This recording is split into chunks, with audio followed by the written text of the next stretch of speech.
Study IQ IAS, अब तैयारी हुई अफोर्डेबल। नमस्कार दोस्तों आज केंद्र सरकार के द्वारा एक बड़ा कदम लिया गया है और देश के लगभग 12 राज्य, इनफैक्ट अगर मैं आपको बताऊं तो 12 राज्य और एक यूनियन टेरिटरी, और यहां पर जो यूनियन टेरिटरी की हम बात कर रहे हैं वो है लद्दाख।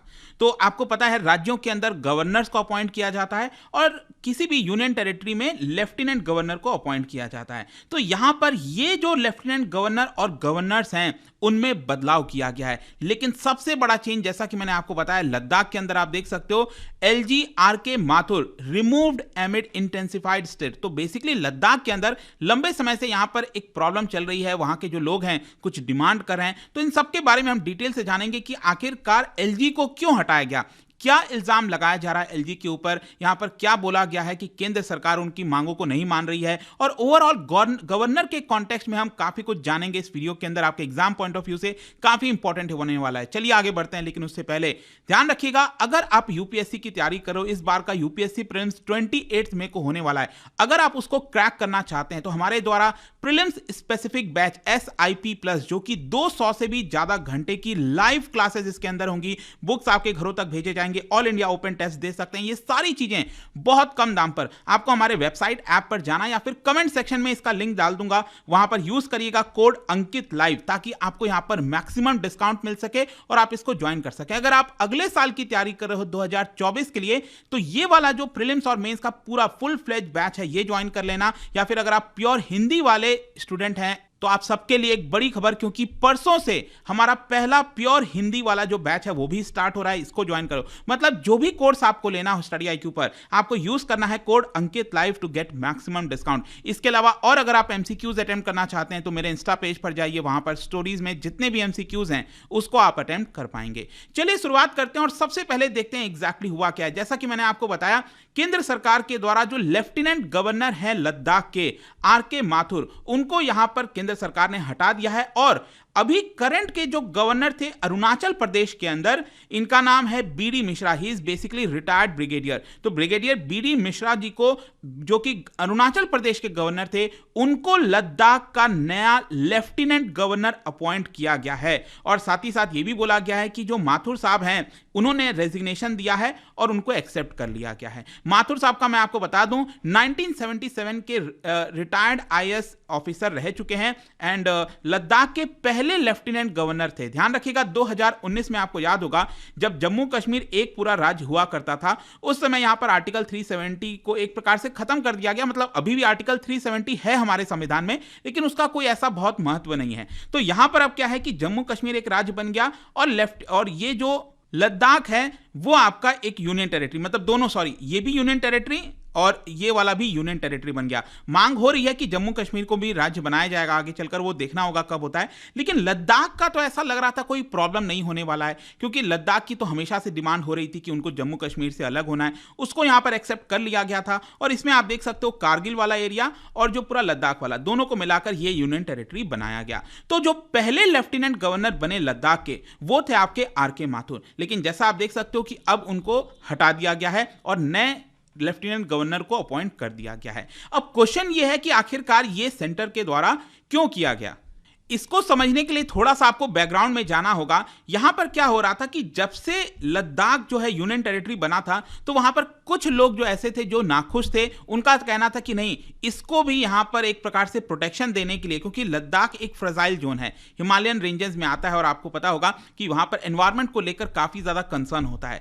तो यहां पर क्या है कि एक सिविल सोसाइटी ग्रुप है, जैसे कि आप देख सकते हो ले एपेक्स बॉडी और कारगिल डेमोक्रेटिक अलायंस, ये लोग मिलकर काफी सारे डिमांड कर रहे हैं, जिसके बारे में मैं आपको आगे बताऊंगा। और इनके द्वारा बोला गया है कि दिल्ली के अंदर 15 फरवरी से इनके द्वारा प्रोटेस्ट किया जाएगा, वो आगे वाली बात होगी। जहां तक ये एपेक्स बॉडी की बात है तो 2020 में ये वाला बना था आपका, जिसका नाम है people's movement for constitutional safeguard, ठीक है, अंडर द 6th शेड्यूल, इसको बोला गया एपेक्स बॉडी। ये लेह से रिलेटेड है। फिर इन्होंने क्या किया, कारगिल वाला जो डेमोक्रेटिक अलायंस है उनके साथ गठजोड़ कर लिया, उनके साथ मिल गए और यहां पर डिमांड करने लगे। अब डिमांड क्या है, बेसिकली इनका डिमांड अगर आप देखोगे तो ये है आपका फुल फ्लेज स्टेटहुड, पूरी तरह से स्टेटहुड मिलना चाहिए लद्दाख को। कॉन्स्टिट्यूशनल सेफगार्ड मतलब 6th शेड्यूल में इनको शामिल होना है। लोकसभा और राज्यसभा के अंदर एडिशनल सीट्स होना चाहिए। रिक्रूटमेंट जल्द से जल्द होना चाहिए। और यहां पर सबसे बड़ा जो मुद्दा है वो यही है 6th शेड्यूल का। अब आपको पता होगा हमारे संविधान में आर्टिकल 244 उसके अंदर आता है 6th शेड्यूल। अभी प्रेजेंट में क्या है, हमारे देश के 4 राज्य जो कि ATMM, मैं इस तरह से याद रखता हूं इसको, असम, टी से हो गया त्रिपुरा, MM मतलब मेघालय और मिजोरम, ठीक है। ये जो 4 राज्य हैं इनके 10 ऑटोनॉमस काउंसिल आपको देखने को मिलेंगे। कहने का मतलब यह है कि जो 10 ऑटोनॉमस काउंसिल हैं इन 4 राज्यों के अंदर, उनको बहुत सारी जो है सुविधाएं दी गई हैं, ऑटोनॉमी दी गई है कि वो अपना डिसीजंस कई सारे खुद ले सकते हैं। और लद्दाख के अंदर मैं आपको बता दूं कि 2,74,000 के आसपास आपको पॉपुलेशन देखने को मिलेगी, जिसमें से 80% ट्राइबल्स हैं। तो लद्दाख के द्वारा डिमांड किया जा रहा है कि जिस तरह से नॉर्थ ईस्ट की ये 4 राज्य 6th शेड्यूल में आते हैं, वैसे लद्दाख को भी इसके अंदर शामिल किया जाए, ताकि लद्दाख अपने आप खुद से डिसीजन ले सके, रादर देन सेंटर के द्वारा डिसीजंस को थोपा जाए लद्दाख के ऊपर। हम यहां पर चाहते हैं कि हम खुद इसको लेकर डिसीजंस लें। तो यह सबसे बड़ा डिमांड यहां पर बताया जा रहा है। गवर्नमेंट का स्टैंड क्या है? देखो, गवर्नमेंट कह रही है, जो मिनिस्ट्री ऑफ होम अफेयर्स है उनका कहना है कि नहीं, हम इस डिमांड को नहीं मान सकते। यहां पर ट्राइबल पॉपुलेशन के लिए जो भी कुछ करना है, सोशो इकोनॉमिक डेवलपमेंट, ये सारी चीजें ये हम डायरेक्टली कर रहे हैं। बहुत सारे फंड्स प्रोवाइड कर रहे हैं लद्दाख को, ताकि उनकी जो भी नीड्स हैं वो हो सकें। जैसे कि यहां पर रिक्रूटमेंट को लेकर बोला गया कि लद्दाख एडमिनिस्ट्रेशन ने रिसेंटली 10% से जो कोटा है शेड्यूल्ड ट्राइब्स का, वो बढ़ाकर 45% कर दिया। तो ये सारी चीजें सेंट्रल गवर्नमेंट कह रही है कि हम यहां पर एनफ कर रहे हैं, लेकिन लद्दाख में अलग प्रोटेस्ट देखने को मिल रहा है। लेकिन क्वेश्चन ये है कि ये जो LG को हटाया गया है, देखो यहां पर एक और चीज बोला जा रहा था लद्दाख के लोगों के द्वारा कि सबसे पहले तो आप LG को हटाइए। क्यों?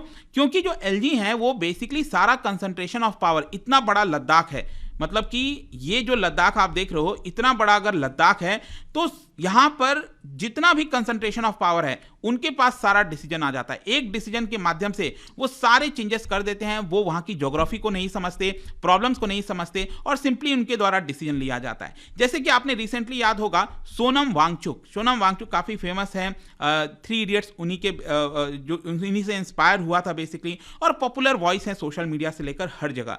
तो बेसिकली उन्होंने अपने इंटरव्यू में यह कहा था कि जो लेफ्टिनेंट गवर्नर है वो एक आउटसाइडर है। सबसे पहली बात, मतलब कि कोई हमें ऐसा गवर्न करने वाला होना चाहिए जो हमारी तरह, हमारे जैसा हो, जो हमारे नीड्स को समझ सके। यहां पर उनका कहना था कि 6,000 करोड़, यहां पे ये करोड़ होगा बेसिकली, 6,000 करोड़ जो है, जो लद्दाख को एलोकेट किया गया है, उसका 90% मतलब आप कह सकते हैं 5400 करोड़ रुपए जो है वो डायरेक्टली अंडर आ जाता है लेफ्टिनेंट गवर्नर के, और वो जैसे चाहें वैसे यहां पर उसको खर्च कर देते हैं लद्दाख में। वो एक नॉन इलेक्टेड पर्सन है, सेंट्रल गवर्नमेंट उनको अपॉइंट कर रही है, and he may take decisions under pressure, मतलब कि सेंट्रल गवर्नमेंट जो भी कहेगी वही तो वो करेंगे। तो यहां पर सोनम वांगचुक का ये कहना है कि हमारे नीड्स को लेफ्टिनेंट गवर्नर नहीं समझ सकते, और साथ ही साथ यहाँ पर जब वो हमारे ज्योग्राफी को समझेंगे, जब चीज़ों को समझने की कोशिश करेंगे लद्दाख के, तब तक बहुत देर हो चुकी होगी और वो रिटायर हो जाएंगे और कोई दूसरा लेफ्टिनेंट गवर्नर बन जाएगा। तो बेसिकली यहाँ पर यही हुआ है कि यहाँ पर सेंट्रल गवर्नमेंट ने लेफ्टिनेंट गवर्नर जो अभी हैं माथुर साहब, उनको तो हटा दिया है, लेकिन अब देखना होगा जो नए लेफ्टिनेंट गवर्नर हैं क्या वो सिचुएशन को संभाल पाते हैं, नहीं संभाल पाते हैं। एक बहुत बड़ा चैलेंज है सेंटर के लिए, वो देखना होगा। लेकिन इसके साथ साथ आप देख सकते हो 13 राज्यों में, 13 राज्य मैंने आपको बताया ना, 12 राज्य हो गए प्रॉपर और एक यूनियन टेरिटरी हो गया। यहां पर आप देख सकते हो कि आज जो डिसीजन लिया गया उसमें महाराष्ट्र के गवर्नर का रेजिग्नेशन लिया गया है, भगत सिंह कोश्यारी साहब का, और जो लेफ्टिनेंट गवर्नर है लद्दाख के राधाकृष्ण RK माथुर, उनका रेजिग्नेशन लिया गया है। और 13 जगह पर चेंजेस किए गए हैं। ये आप सभी के नाम देख सकते हो, जैसे अरुणाचल प्रदेश के नए गवर्नर अपॉइंट किए गए, सिक्किम के नए गवर्नर, झारखंड के, असम के, आंध्र प्रदेश के, छत्तीसगढ़ के, मणिपुर हो गया, नागालैंड, मेघालय, बिहार, महाराष्ट्र और लद्दाख। इन 13 जगहों के जो गवर्नर्स हैं उनमें बदलाव कर दिया गया है। फिर इसके साथ साथ जल्दी से गवर्नर के बारे में भी जान लेते हैं, जो कि आपके एग्जाम पॉइंट ऑफ व्यू से बहुत इंपॉर्टेंट है। देखो, हमारे संविधान में आर्टिकल 153 गवर्नर के बारे में लिखता है। तो वहां पर यह लिखा हुआ है कि हर एक राज्य में एक गवर्नर होना चाहिए। आगे चलकर क्या हुआ कि मान लो अगर एक गवर्नर है, मान लो जैसे कि आंध्र प्रदेश का कोई गवर्नर है, ठीक है, अब मान लो तेलंगाना को कोई इस समय गवर्नर नहीं है, तो सरकार कई बार आंध्र प्रदेश के ही गवर्नर को जिम्मेदारी दे देती है तेलंगाना की भी। तो 1956 में यह अमेंडमेंट किया गया था आर्टिकल 153 में, और यह कह दिया गया कि एक पर्सन एक से ज्यादा राज्यों का भी गवर्नर हो सकता है। फिर आर्टिकल 155 कहता है कि गवर्नर ऑफ अ स्टेट ये कौन अपॉइंट करेगा, ये अपॉइंट किया जाएगा बाय द प्रेसिडेंट, ठीक है, under his hand and seal. तो मतलब डायरेक्टली प्रेसिडेंट अपॉइंट करते हैं, लेकिन आपको पता ही होगा कि प्रेसिडेंट किसके एड एंड एडवाइस पर काम करते हैं? Union council of minister, prime minister और यूनियन काउंसिल ऑफ मिनिस्टर जो भी कहेंगे वो प्रेसिडेंट को मानना होता है। तो एक प्रकार से जो भी गवर्नर होता है राज्यों का, वो सेंटर गवर्नमेंट ही अपने तरफ से अपॉइंट करती है, एक तरह से आप ये समझ सकते हैं। आर्टिकल 156 यहां पर कितने समय के लिए गवर्नर अपॉइंट किए जाते हैं वो भी बताया है। देखो नॉर्मल जो टर्म होता है गवर्नर का वो 5 साल का होता है, ध्यान रखना। लेकिन ऐसा नहीं है कि अगर मान लो एक 5 साल खत्म हो गया, क्या अगली बार अपॉइंट हो सकते हैं? बिल्कुल हो सकते हैं।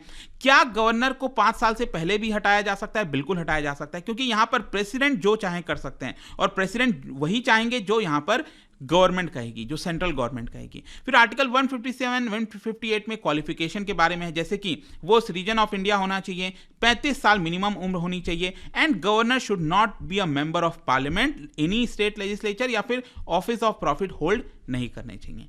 तो यही पूरा सारांश है यहां पर। आई होप कि आपको अच्छे से समझ में आ गया होगा जो भी आज चेंजेस किए गए हैं गवर्नर को लेकर। और जाने से पहले एक इंटरेस्टिंग क्वेश्चन, क्या बता सकते हो, बहुत ही इंपॉर्टेंट है, ध्यान से समझिएगा, क्या बता सकते हैं कि मान लो अगर राज्य के अंदर जो लेजिस्लेटिव असेंबली है, जो असेंबली होती है राज्य के अंदर, अगर वो इस समय सेशन में है, अगर वो चल रही है, तो क्या उस दौरान गवर्नर ऑर्डिनेंस ला सकते हैं? यह आपको बताना है। ये 4 ऑप्शन है, इसका राइट आंसर आप सबको पता है, मेरे इंस्टाग्राम पर तो मिलेगा ही।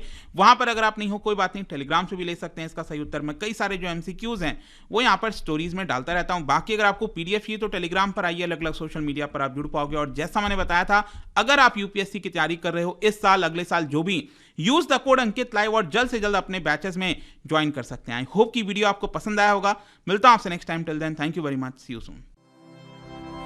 स्टडी IQ IAS, अब तैयारी हुई अफोर्डेबल।